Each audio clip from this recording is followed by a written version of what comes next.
I'm Ruby, the Ruby bot. I'm Ruby, an advanced life form that appears like your bots, so just call me Ruby the robot.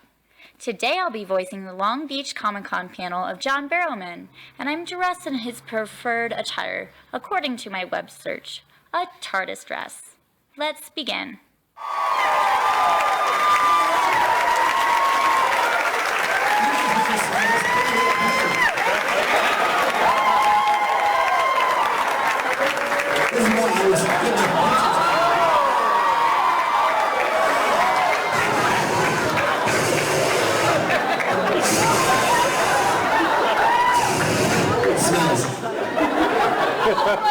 That's awesome! Did you make it? Dinosaurs can't talk. I'll do the noise. Did you make it? You did? You did? Holy crap, you got too much time in your hands. Ready? Eat. I was going to say eat me up, don't do that. Tear me to shreds. Ready? Go. Go. Great, thank you. Awesome. You're welcome.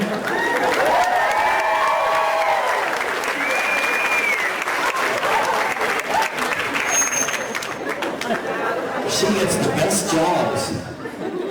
Walk around dinosaurs. Talk about myself. Hello. How are you? You're our signer for today? Apparently. Just you wait.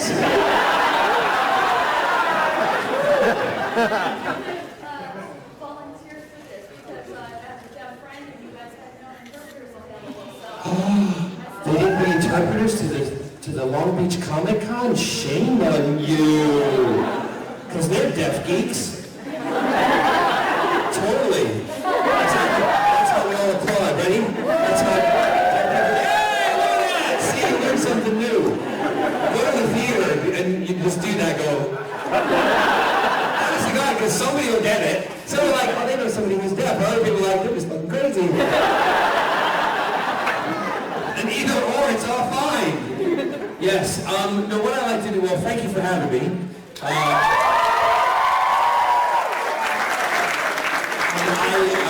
decided I live an hour and a half down the road, so I figured this is a good con, if any, to do, and I'd always heard about it. Can we hear that kind of muffled sound? Can we fix that? Oh, yeah, turn me off. Light switch. Somebody got that reference? I thought that's good. Nice. Bing, bing. You hear people doing that in concerts? They go 1, 2, 1. Bing, bing. 1, 2. Doesn't mean shit. Trust me. They just try to impress themselves. So when they asked me, I said, look, I'm going to be in London, and I flew to London on Wednesday night. I arrived there Thursday. I filmed a TV show for the BBC on Friday. I flew back yesterday, arrived yesterday evening, and I'm here today. So I said I have one day free, I'll do it on the Sunday.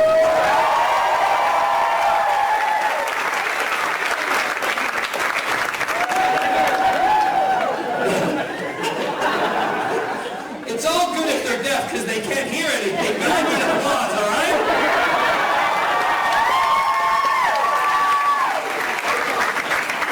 Oh my goodness, it's a Sunday, isn't it? Is it? Yes. So, it's politically incorrect in here. I don't hold back. I speak my mind. I do what I want. If you have kids, good luck on the journey home. Explain what. What did he mean by that, Daddy? Don't know. Shut up. Ask your mother. Do we do questions and stuff in here too? Do we? Yeah? Well, good. Because what I like to do is I like to, feed off of your questions. I like to feed off of you. And then you can feed off of me because there's plenty to go. I have no idea what you're talking about, but I love you already. So we can just shoot the questions and we can, I gotta tell you a funny story about flying first. Because on the plane, when I was, luckily enough now, because of you guys, and this is what I totally appreciate, this is why I do all these things, and I love it, and I have a great time, and I do the panels, I'm able to walk on a plane and I turn left. on a transatlantic flight. You know what that is? Turn left on a transatlantic flight. You know what that is? So thank you. Also what a company's paying for. When I'm paying for it, I'm sitting with the rest of y'all, right? And there was an instance where Scott and I were sitting in the back of the plane, and I always like to get on the window so I can lean up and fall asleep. And as you understand, on some airplanes if I were to sit and, I don't wear disguises or sunglasses because that draws more attention to you. So I like to sit and people come and say hello, that's fine. But at some point I like to kind of chill and just have my own space. You get it, right? So I sit by the window, pillow up, and I lean and I sleep like this, right? So with a little tilt on my body. And I just can go to sleep. And you know why I sleep with a tilt? So I can leak out farts.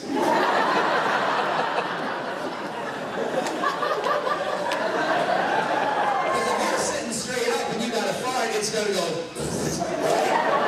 It'll pound off the seat. Particularly now since most of the leather seats are not cloth anymore, because cloth just used to go, and absorb it, right? The kids love this story. The farts can just, if I lean, the farts can, one of two things, they can go, or they can go, so it's all good, right?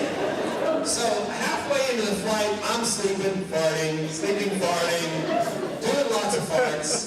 There's two people next to me. Scott is behind me because we couldn't get the seat together, and he's doing what he normally does, ignores me on the plane and reads a book. And so the other people, because it's a row of 3 seats, and 2 people there sitting next to me in the middle of the aisle, and I'm sleeping, and and then about 3 or 4 hours later, I wake up, and I turn and I look, and the 2 people are standing in the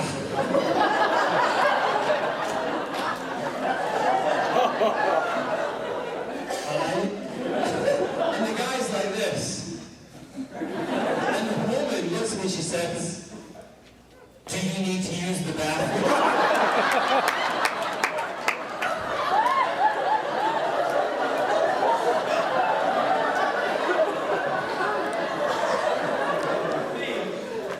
No. Why? I feel like it smells like you do.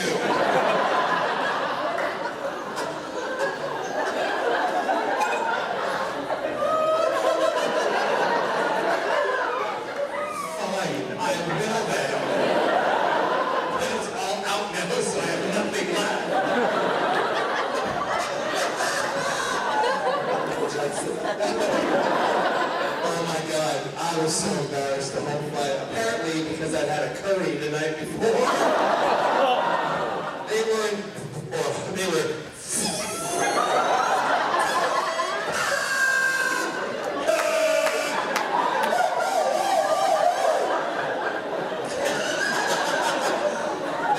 fireballs. But I sat down and I looked at the woman, I'm like, your hair is so beautiful and straight, but no, it's curling. There's no humidity on airplanes. Oh my God. I love that story. Thank God I wasn't really famous at that time. Otherwise, she like jumped out of the fire the whole way out. And they stunk. Oh my goodness. Anyway, we're good.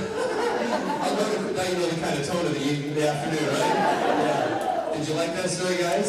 Remember, when you're on a plane, sit tilted, fart, leak out. We used to call it freak out, but we call it leak out now. More importantly, eat a curry. To make everyone's eyes water. Anyway, let's go to some questions. Oh, I just get to pick. Dalek, yes. Hi. How are you? You're deaf Dalek. You're kind of mourning Dalek. Oh. Nice. I love when you guys freak out like this.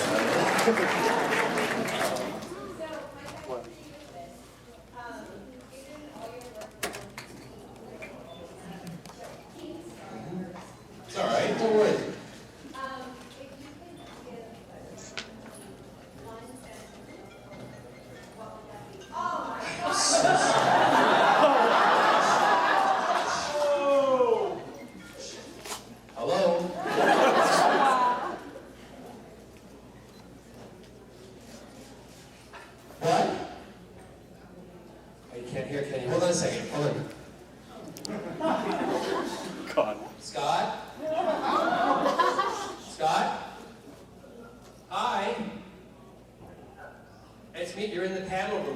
to about 400 people.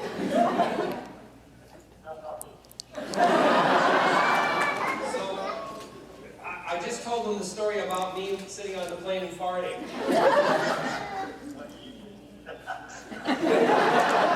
How you ignored me. Scott's very talkative. So you're going to go to Catalina. Well, you could fly. You could pick me up on the way home and fly me back. Yeah, but I can't go on a plane with you because you're only one pilot and one engine. But you got a throttle. Listen, I'll call you after I'm done. Say hi to everybody.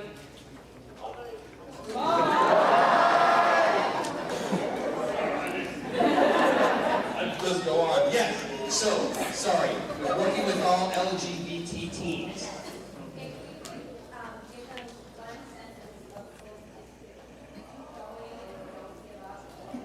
Well, that's a perfect sentence that you said, but I have kind of a different outlook on it, and I don't look at it as someone saying to somebody, don't give up, because to me that gives them the connotation that there's something wrong when there's nothing wrong. Everything is right, and it's only the people around them that are making them feel that way that are completely wrong. And with LGBT teens, it's a big thing because they're going through, as we all know, the teenage years that we went all through.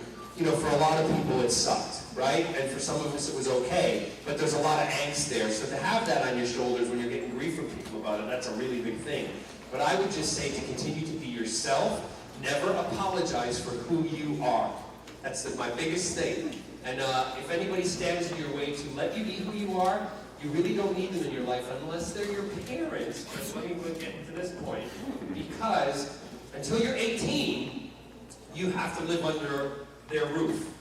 So you can still be who you are without causing too much drama and trauma, but try to get them to turn around to it. And if they don't, at 18 years old, you have to own who you are, you have to own your life, and you have to make a decision. Do I want to stay and live in this negativity, or do I go somewhere where I can be myself and take the responsibility to the person that you're with and say, I want you to be part of my life. If you are going to be part of my life, then you'll have to accept who I am. If you're not, I am telling you I don't need you in my life. Don't let them push you out. You push them out. Push the negativity out. It's a hard thing to do. I know a lot of kids who've done it, but I always say to them, make sure you know you have some place to go before you do it, because we do not want you on the street. Which brings me to the house that we're building, we built and we're doing in Palm Springs for LGBT youth who are thrown out of their homes. So we can foster them, we can look after them, they can be looked after by people who are like-minded. Not necessarily gay, but they're heterosexual, they're homosexual, they're transgender, because this is for LGBT kids who are thrown out of foster homes or who need a home. And we're hoping that one day we can have one home in a major city around the U.S., and that's the goal. But, for teens to just be yourself. Don't apologize for who you are. That would be the line that I would say. And all the other stuff, I kind of waffled. But yeah.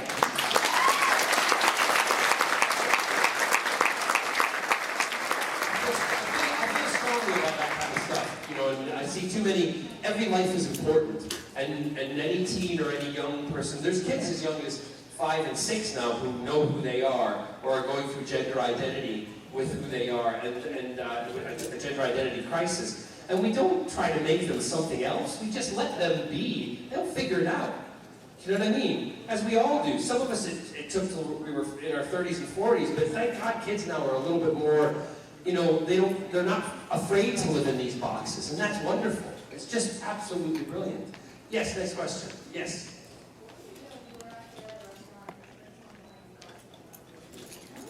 Oh, I've heard it before. Did you all get that question? What would I do if I were in a restaurant and I heard somebody gossiping about me behind my back, not knowing I was there? And I said, I have had that happen. I've actually heard someone say, John Barrowman is a complete asshole. because he's rude to people. And they went off on this tangent, and I was like, okay. And Scott was with me, and he's like, don't. I'm like, I have to. I gotta defend myself, because the fact is, they're gonna, like, you know, the Head and Shoulder shampoo, or what was it? What was the one in the old days? VO5. They'll tell two friends, and they'll tell two friends, and so on and so on and so on, and it'll blow up. I thought, no, I'm not. If I hear someone say something bad about me, I'm gonna defend myself. So I stood up and I walked over to the table and I went, hi. And the person went, hi. And I said, who told you I was an asshole? And they said, oh, some guy who was working the Walk of Fame wasn't in a con because you la la la la. And they went off and I went, okay. I said, well, let me just defend myself a little bit. I said, I'll say something to somebody if they've been rude, or if I see them being rude to somebody else. So I said, if you go back and you look at kind of the history of my being around in the business, there's not many things of me being nasty or mean to people. It's probably, you know, you can't even count it on one hand. I said, so there must have been a justified reason as to why I told this person off. And they went, I never thought of it that way. And I went, well, think of it that way before you start trying to ruin somebody's reputation. Please. And I sat back down and had my dinner. And they said wonderful things about me after that.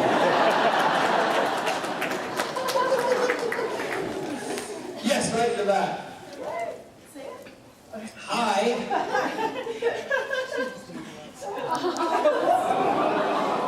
You gotta show everybody what's on. I don't mean this rudely. That sounds so bad. Show them what you're wearing underneath your dress.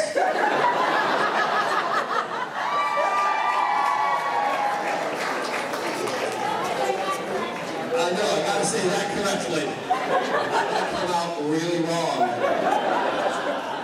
Like I work for Subway. Anyway.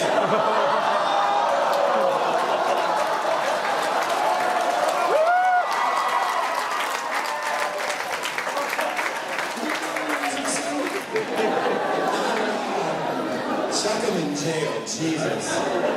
What do you want to ask me? I wanted to ask you why you're so awesome.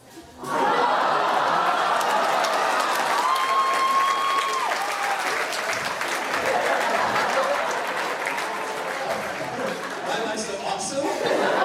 Just like you when I'm talking, I like food. I see when I'm in the grocery store line and I'm buying something, I'm like, Scott's going, can you just pay for the corn? It's corn though. It's the corn dance. Shake the corn. I don't know why I'm so awesome. I just kind of like to be myself. And then if you be yourself, like you're being right now, don't ever lose it. See, when you go to school, I don't want you to dance like that all the time. The teacher will say, stand still, you go, no, because I'm lost.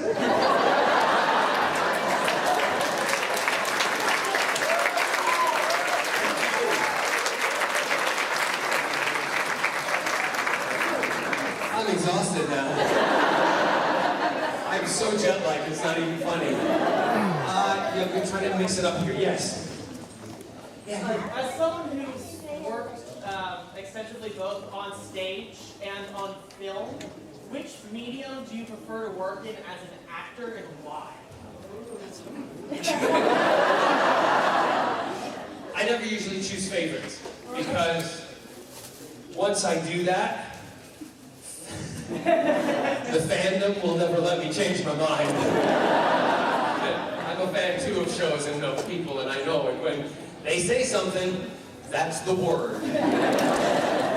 So I enjoy both. In kind of a brief description, in theater, I can perform to a live audience, and you get the instant gratification of applause at the end of the show, right? Or at the end of a number. In television, I can go in front of a camera, I can do the show, and I don't get gratification from that till a year or 2 years afterwards, right? And that's the difference, because then people go, because they always say the first year of television, people get to know the show. The second year of the TV series, they get to know the people. And that's when everything changes. That's when your life changes. Unless you play someone like Captain Jack Harkness, where in the first episode they go, we love this guy.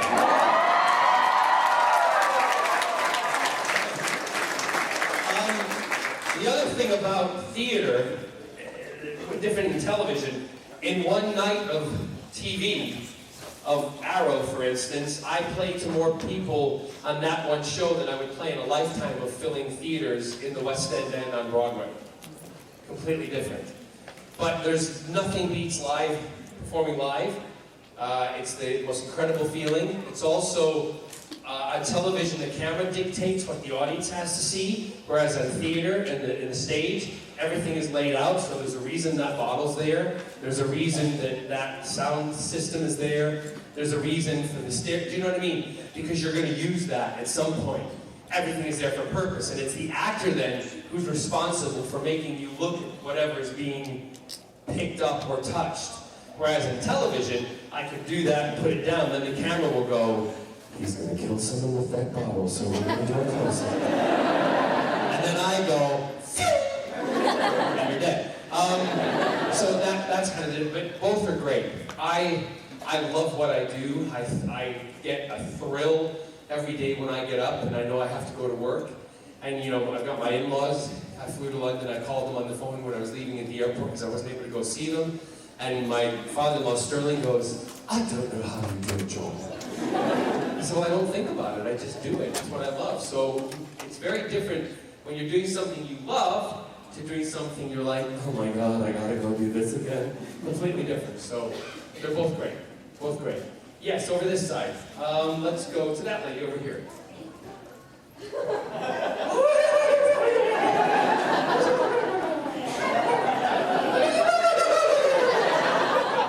ahead. No, don't be sad. Okay, if you could play any fictional character, any show, any movie, book, whatever, what would you play? Well, I've already played the ones that I really would, because they were created for me. I love, but any other fictional character that are existing? No, I don't want to make up any, because then I have copyright of them, and they're my characters. But if as a kid, I wanted to be Captain America. I wanted to be Iron Man. That's now why if you were to come to my house, we have a superhero room. I'm not kidding you. And on some nights, because we've got a closet, would you believe this? We've got the doctor's outfit in it, we've got Jack's outfit in it.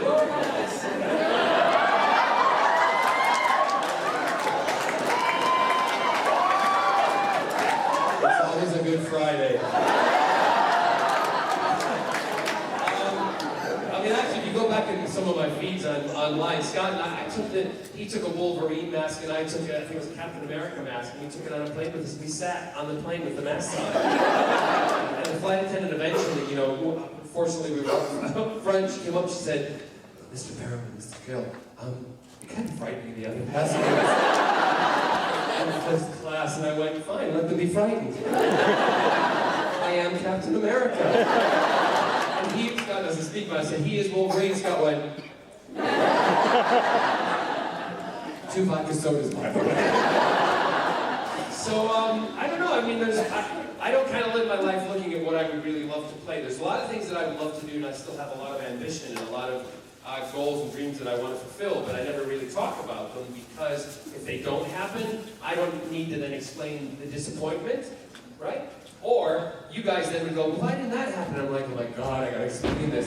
So I just don't talk about that kind of stuff. And if they happen, they happen. They were meant to be. If they don't. Forget about it, move on to the next. That's how I look at it.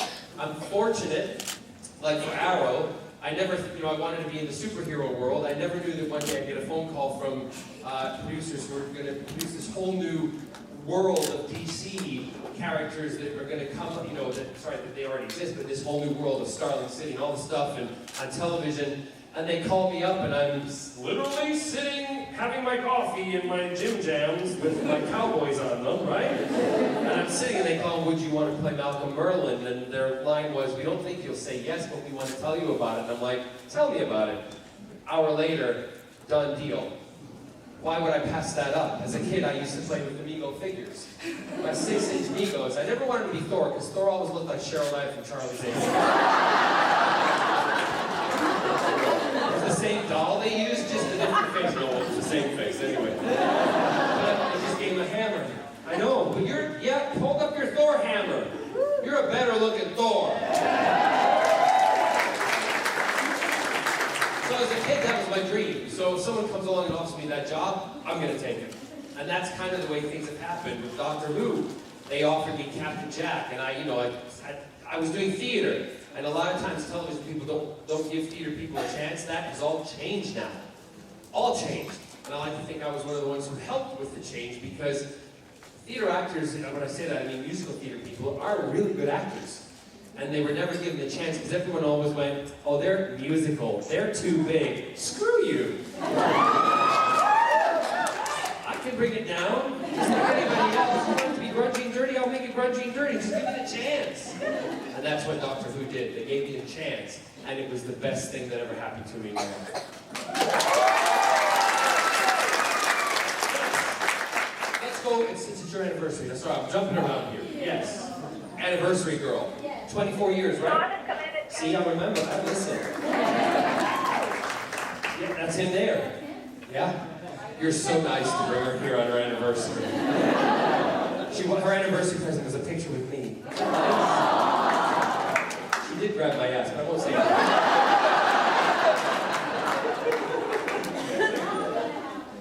Grab his.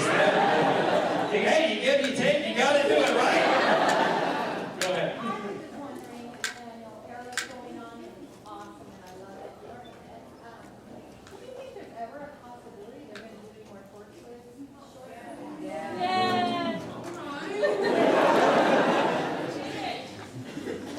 What?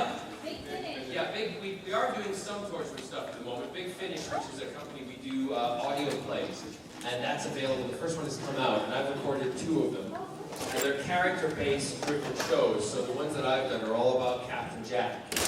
And they're very good because they're written by people who worked on Who and worked on Torchwood, okay? So they know the kind of, what's the word I'm looking for? No, not the history, the kind of, when something about the world. The feel, that's good. Thank you very much. I was looking for something a little more intellectual. I like the feel. So we, about doing another series, the BBC never cancel anything, they just shelf it, because that's what you do when you're a public company, because then the public don't think, oh, they've thrown it away, they're not going to do it, but you know, if they're going to do it, it would be great. I think I'm getting probably to the age where I might be a little too old to play Captain Jack. No! But... What? Yeah, oh great, thanks. Turn my head off. That would be a great series. If they ever asked, I'd love to. I would go, at the drop of a hat, I would go back to play Jack in a second, because he's a character that changed my life. I know him really well. My sister and I have also written a Torchwood novel, which the BBC and everybody all on the team approved of. It's called Exodus Code. It's available. It's a Jack-driven story, and it's really good. And I think that would be the perfect series to do in a miniseries. It would be great. Let's do this lady in the back of the teal. The teal. Yes, you, teal. You're obviously not a gay man. You don't know what teal is.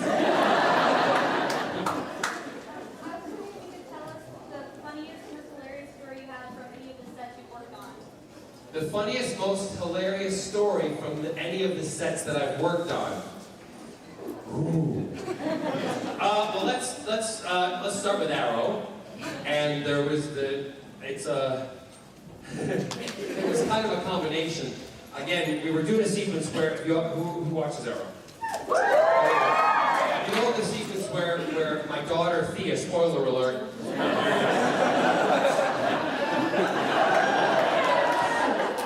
I'm her dad. And this episode she's dead. That's really bad as a parent, isn't it?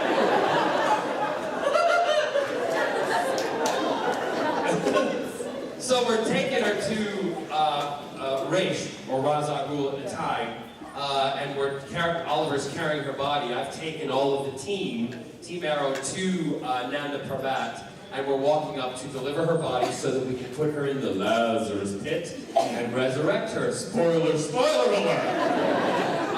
So we're filming this scene. It's like 3 o'clock in the morning, and we're having a great time. I'm like this on set. I'm just stupid. Emily and I are always laughing. Always laughing. So we're walking. Stephen Amell plays Oliver's up front. He's walking with me in his arms, and I'm behind. David Ramsey to this side, and we've got Emily up in front, and there's a couple other people. We're walking, and we're filming the sequence, and the camera's this way, and so we're in the back, and David and I, when you're this far away, Oliver's about where you are, right there, in third row. So we're walking, action! We get the position. Now, Oliver's got a lot to say up there, and he's talking. And I'm standing like this, getting it all, Merlin, Dark Archer, everything. And I go, David. He goes, what? David, I got a fart. I said, what, man? He said, I got a fart, David. He says, well, you got on a Dark Archer costume, no one's gonna see it. I said, David, I said, I got a fart, I shit myself. He said, okay, just do it. I said, okay, let's do it. Ready? I says,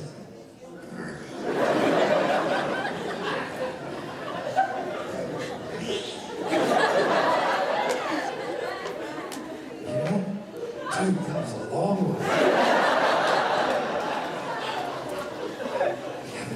Mine don't smell, David.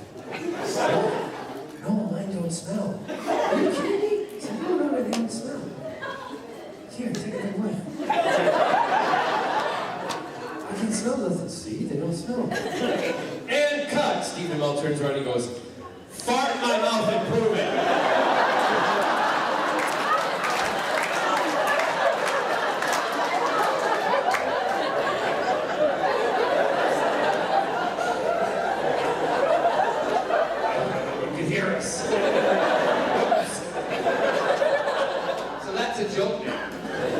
We will be in the middle of doing a scene, and all of a sudden we'll be like, Oliver, I think you should come back to Starling City and da-da-da-da. Fart my mouth through. So that's kind of a funny little one. The other one was on Torchwood. We were filming the sequence where Captain Jack was in a cement block, and Yonto pushed the cement block off of the cliff to let Jack come out. Now, I'm the only person in Doctor Who, I think, who has done nude scenes. And in Torchwood, nude. I have no problem with my body. I think bodies are beautiful no matter what shape and size. Proud of it. If somebody wants to show it off, show it off. But this wasn't showing it off. This was work, right? So, normally what you have to wear is something to cover it up, but they didn't have any thoughts that were big enough. So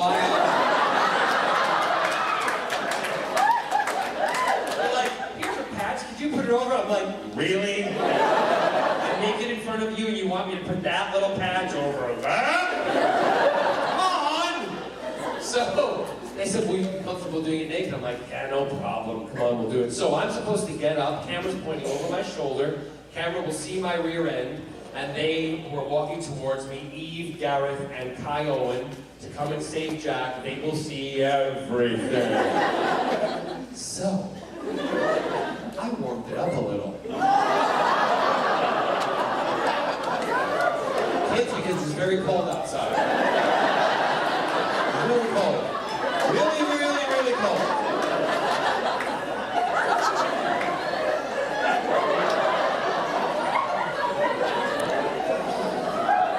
So I warmed it up a little, and they shouted, they shouted, action! So action, the car comes pulling around, they're all in the car. I stand up. And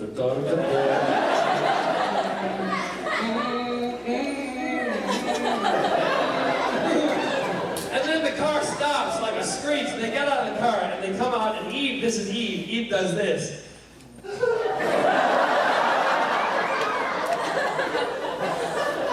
Garrett does this. Kai gets out of the car going, oh. Now, if you go back and watch that sequence, that's the shot that they use.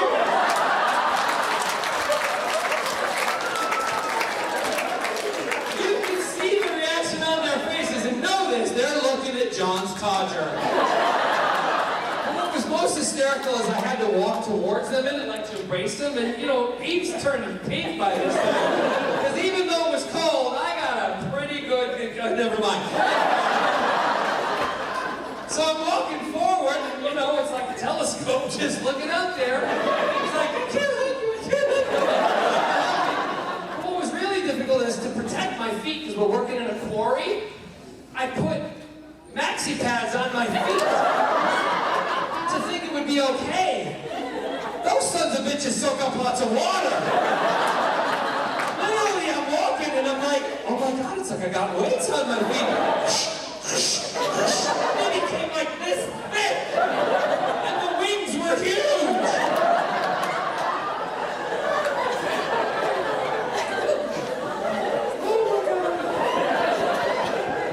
So they shouted cut, and it was great. But that's the kind of crap we used to get up to all the time. I mean, when I say politically incorrect, we were a family, and nobody judged anybody. We had a ball. I mean, Eve used to sit in the morning. She'd come in an hour early because she had her hair to do and you know all that kind of stuff. The boys would walk in and you know quickly shave. Gareth and they spray. They do airbrush makeup on our face, do our hair. Boom. Captain Jack's hair took a little longer because it had to all be straightened and ironed and all that kind of stuff. But I used to go up to Eve right first thing in the morning. She'd be sitting in the naked chair with her coffee like this and going. With her rollers in, and her rollers were, I can't believe I'm going to tell you this. Her rollers were quite big rollers. So I went up, didn't tell her, and I put it right through the roller. It looked like she was talking on a Bluetooth. What I love about Eve, she didn't flinch. She went like, Mom, eating your breakfast. She went, hello, Jenny. Ginny. And you know what I did? This is the even doubly wrong part of it. I took a picture of her going, look at that, and I use it as my ringtone when she calls me. So like the picture, it comes up her going, look at my toys right here. Who's on the phone? Eve. Oh, I am so wrong. So those are the kind of things we used to get up to. Yes.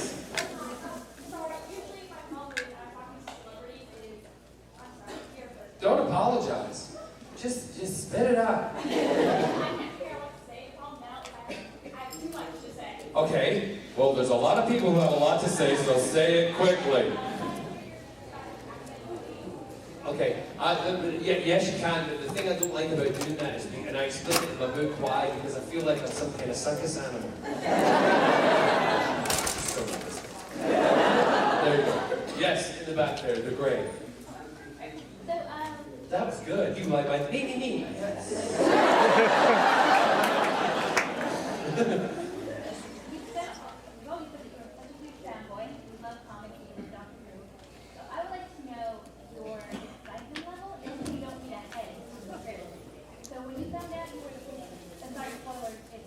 Spoiler alert if you haven't seen Doctor Who. Where the hell have you been in for the last 10 years? Could you tell us about your excitement level when you found out you were and your excitement level when you found out you were going to be Okay, my excitement level when I found out it was going to be The Face of Bo, I don't read ahead of the script. We got the script at lunchtime doing the episode prior to it. David came running to my trailer, banged on the trailer door. I had nothing to bang on. You're good. Are you following along? How do you...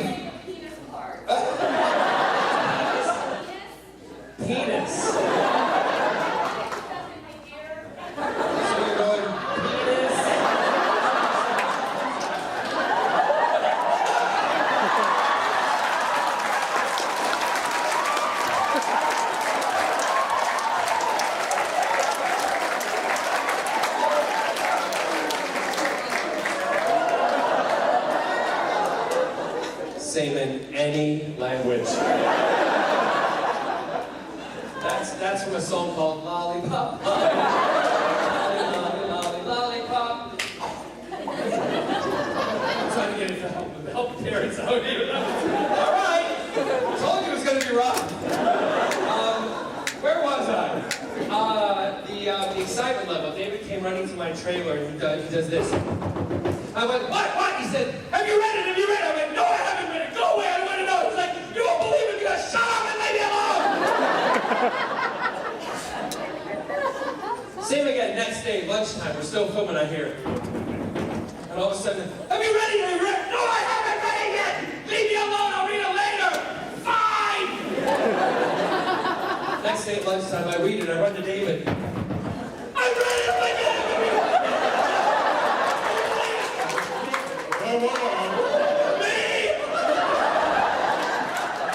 That was the excitement level. From both of us. And then, when the episode aired, I had everybody around for pizza, which we called Dirty Pizza Night.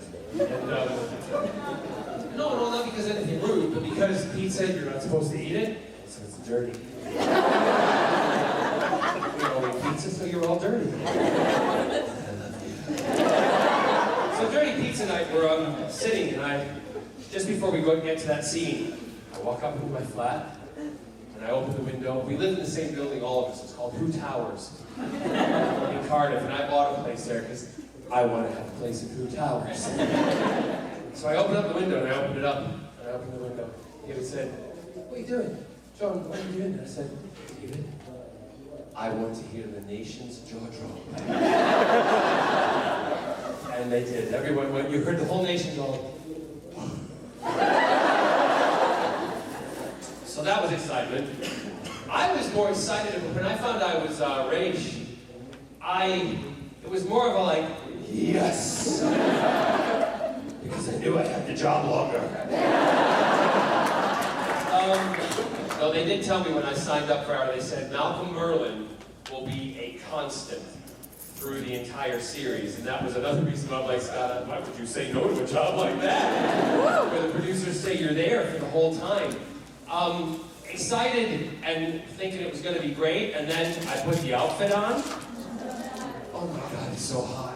And it's so heavy, because it's leather, and it's buckskin and suede, and when you're standing, I have to stand with my shoulders back and chest out, but seeing that, I'm like this. Oh my God, and my back gets so sore.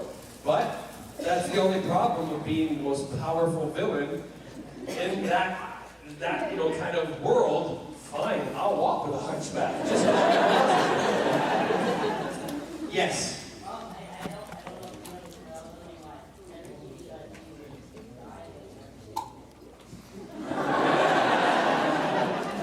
Maybe that's what happens in real life. No, that's just a coincidence. I don't know.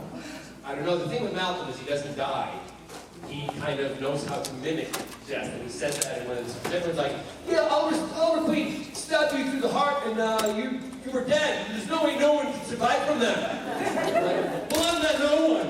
I'm Malcolm Merlin, and I can mimic death. And he says it in one of his speeches in season 2. After he comes back, he talks about how I was able to mimic, slow my heart down and look like I was dead, but then when the camera turned around, he's gone.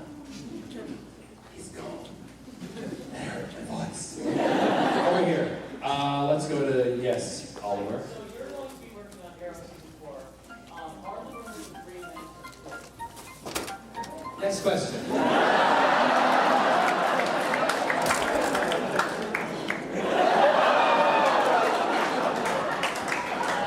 have no idea.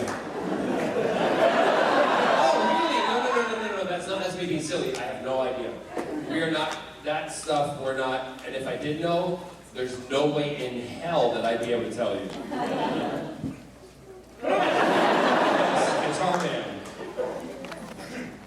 Speaking of being possibly too old for Captain Jack, do you think there might be any... No man's ever too old for Captain Jack.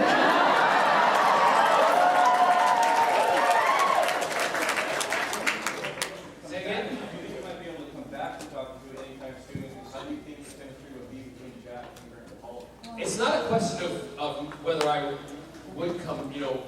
asking me, you know, because it's my decision, not my decision. It's the producer's decision and the BBC's decision. So you know, they have to ask in order to come back, but you know, they never ask. So I've kind of made my decision. That's why I moved forward. Because if I sat around and waited, I would be bankrupt and on the street, right? So no. So but I would love, like I said, I would love to. How would they react together? Well, Jack has a complete affection for the Doctor. I think he would look at him and say, "You need to moisturize."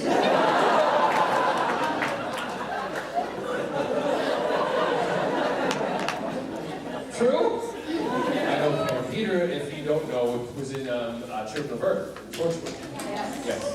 He played Frobisher. I'm a bit of a geek too. Love a geek. Let's go to the boys here.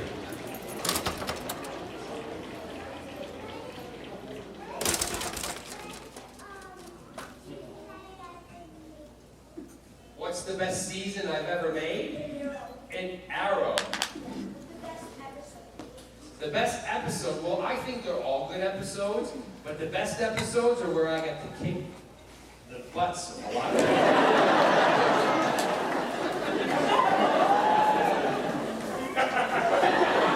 I love him. And his brothers want to take him home. I'd be like, Scott, look what I bought a car.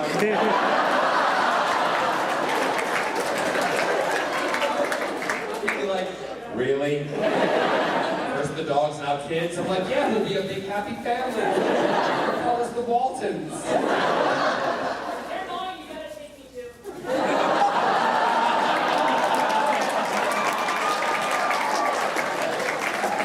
Do you have a penis?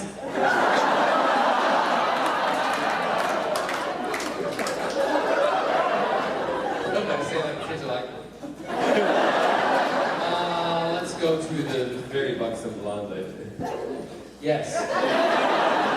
How old are you? Oh God, thank you. You can't tell nowadays. I remember one young lady, and she was talking to me, and I said something. When you compliment somebody, it's really nice, right? And I said, you know, you got a great chest. Stick it up, look good. And she went, I will. I'm 14. I was like, oh my God. You look like you're 30. She said, I know, isn't it great?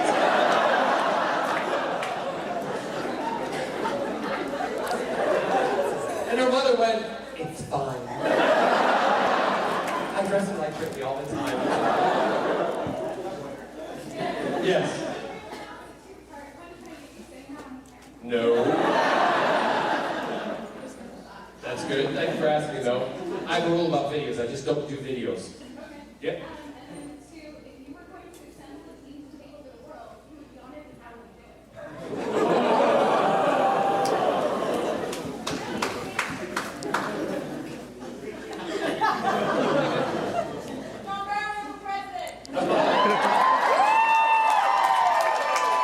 Unfortunately, I wasn't born in the U.S., so I can't run.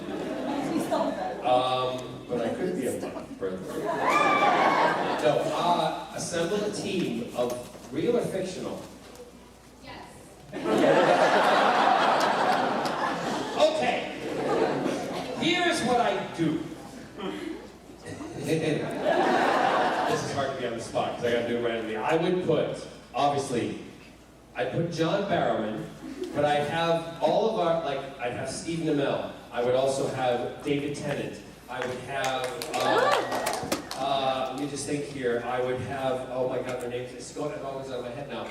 Put it this way, anybody who's a major superhero character who plays one, I'd have them as the real person, but then I would also, because I could time travel, I would go to an alternate universe and I'd get their superhero version that they play on television that actually existed as superheroes. Follow me?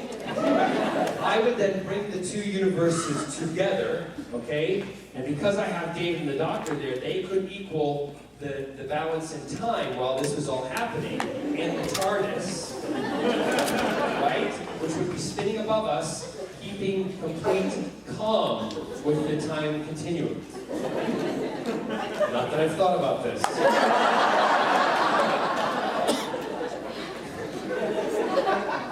Your laugh kills me. It's just such a dirty little laugh. I know it's just for me, that's what I love about it. That's such a big, dirty laugh you come out of such a little person like you is unbelievable. I love it.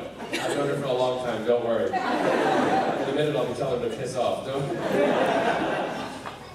Oh no. So I would then, I'd have us all lined up, ready to go, and we'd have transport, okay? I would then have one of my friends, Will Wheaton, from Star Trek, like this.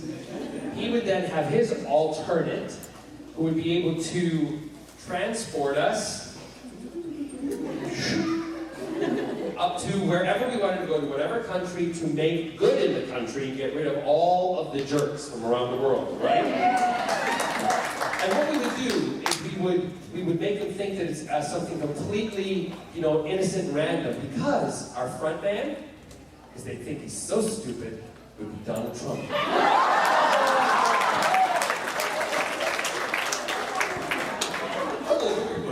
Everybody loves me. So he would be walking going, everybody loves me. And then we'd be like, shoot through Donald to the rest of us. Remember, it's fictional. Fictional. So yes, that's how I would do it. Is that okay? Great. I'm very happy about it. Question.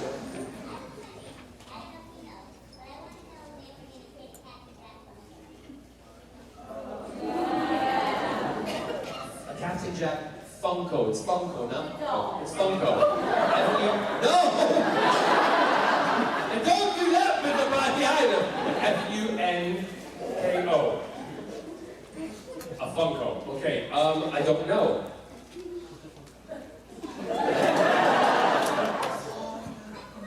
Look at my face. I don't know.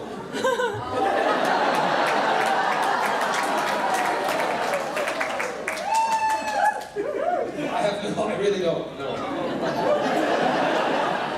Just Christmas is going to be great. I'm just guessing. Yes. Okay. So we never want to skip 9. Do you have any stories about Christmas that I do.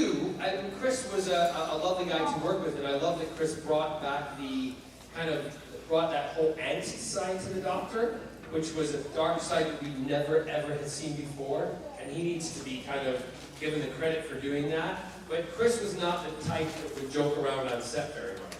And Billy and I used to do a little bit more of the joking than anything. I loved when I was on set by myself. I can entertain myself. But yeah, and I think it was a bit more of a difficult time for Chris when he was going through it, because I don't think he realized how it was going to become such an iconic thing to play and do, that I think it might have frightened him a little bit. And I might be out lying saying that. That's the impression that I got, and that was my take on it. But, he left after a year. And personally, if I was in, I don't know the circumstances, but being a huge fan from a kid, if I was offered the role of the Doctor, I would have known what I was getting into, done some research, and I'm sure he probably did, but I would have stuck with it. That's just me. Yeah. But he's a good guy. Nice, just not a lot of fun.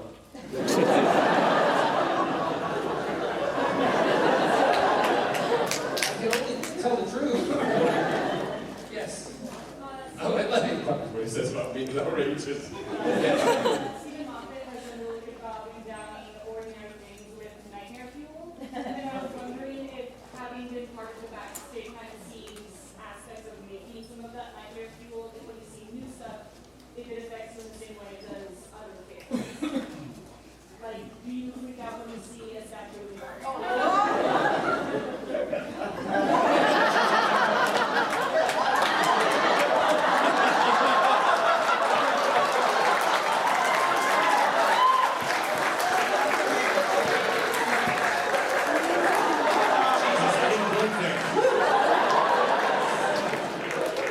That was really good. That was timed out very well.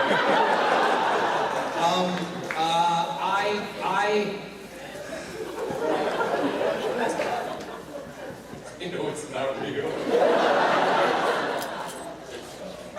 I have to say, the only thing that still freaks me out is from when I was a kid. and it's the Autons. And the monsters, villains that freaked me out, Autons, when I was a kid, I couldn't walk past the store window with a dummy in it. I had to be hidden in my mother's coat. That wasn't a cute thing. God, she had good coats. And then, as I got older, I still don't like shop mannequins. Especially when you walk past them and they actually like lost the hand. I hate that. Because all I'm waiting for them to do is just go start shooting people, right? It's horrible. The other thing that I don't like is Davros. I love him, but I don't. He just creeps me out. When he came on set we were doing those sequences, and Elizabeth Sladen was with me. I grabbed Elizabeth's hand, and she looked at me. She was like, and this is again on camera. You can see in the background. She goes, "He still frightens me," and I'm like, I hate him. So there's all that stuff going on. But I think that, you know, the most scary thing was being in the Doctor Who production office and where we filmed in the warehouse. And at night, sometimes when you had to walk to the door to go out, if they closed all the rest of the main doors, you had to walk to the back door by the set dressing offices. And to get there, you had to walk down a long corridor about as long as this, pitch black, with all of the monsters and heads and costumes in a glass room. When you walk past it, and honest to God, this is how I used to do it. We used to get to it, and if you're by yourself, you'd be like this.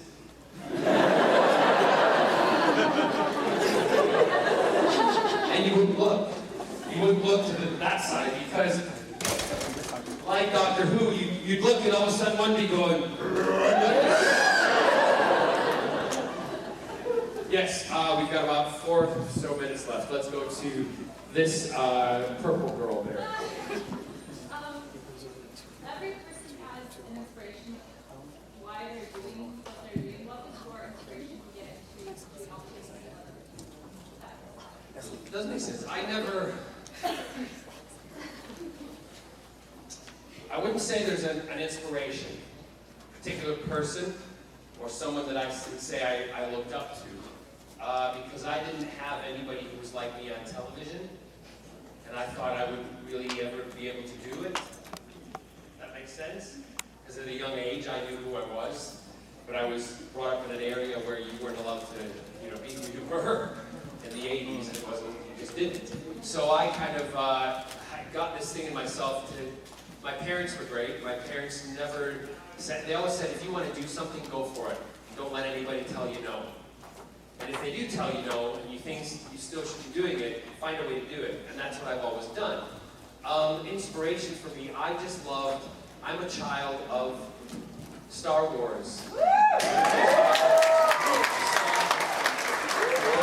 Galactica, 25th century. I go back with all of those, and even like Land of the Lost, I just watch it Saturday morning. So all this fantasy and sci-fi that I grew up with, and people who know me can attest to you, I am a nerd. I have a garage full of collectibles, Funkos, everything. I shipped 250 Funkos from Australia. I could have bought them in Seattle, Washington. No, they were in Australia. So I have every action figure of my own. I am a product of somebody who is living their dream.